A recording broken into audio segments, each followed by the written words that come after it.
आप देखकर बड़े हैरान हो गए होंगे कि मैंने स्टिक, ये जो मेटल रॉड है, ये क्यों मैंने अपने शोल्डर पर रखा हुआ है। ये एक आपको बड़ी काम की बात समझानी थी, इस वजह से इसको ले लिया।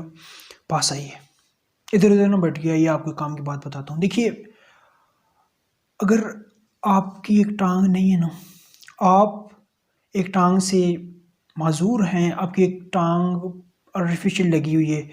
अगर आपकी ज़िंदगी को कोई मकसद है, अगर आपकी कोई मंजिल है, तो आप एक ना एक दिन ज़रूर अपनी मंजिल पर पहुंच जाएंगे।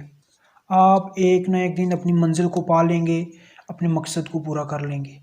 अगर आप अच्छा भाग लेते हैं, आपकी रनिंग स्पीड माशाल्लाह बहुत तेज़ है, अगर आप गोल्ड मेडलिस्ट हैं, लेकिन अगर आपकी ज़िंदगी का मकसद नहीं है, आपकी मंजिल नहीं है, तो आप पूरी ज़िंदगी भागते रहें, आप कभी भी अपनी मंजिल तक नहीं पहुंच पाएंगे। आपको एक बैसाखी का सहारा होगा, फिर भी आप अपनी मंजिल तक पहुंच जाएंगे, क्योंकि आपको पता है कि मैंने वो पॉइंट लगाया हुआ है, मैंने उस पॉइंट तक पहुंचना है।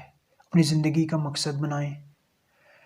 अपने मकसद को पाने के लिए एट द एंड ये कहूँगा कि आग लगा दें, खुद को तबाह कर दें, खुद को अपने मकसद को पाने के लिए इस कदर इस दुनिया की रंगीनी से आउट हो जाएं कि आपकी कामयाबी चर्चा कर दे।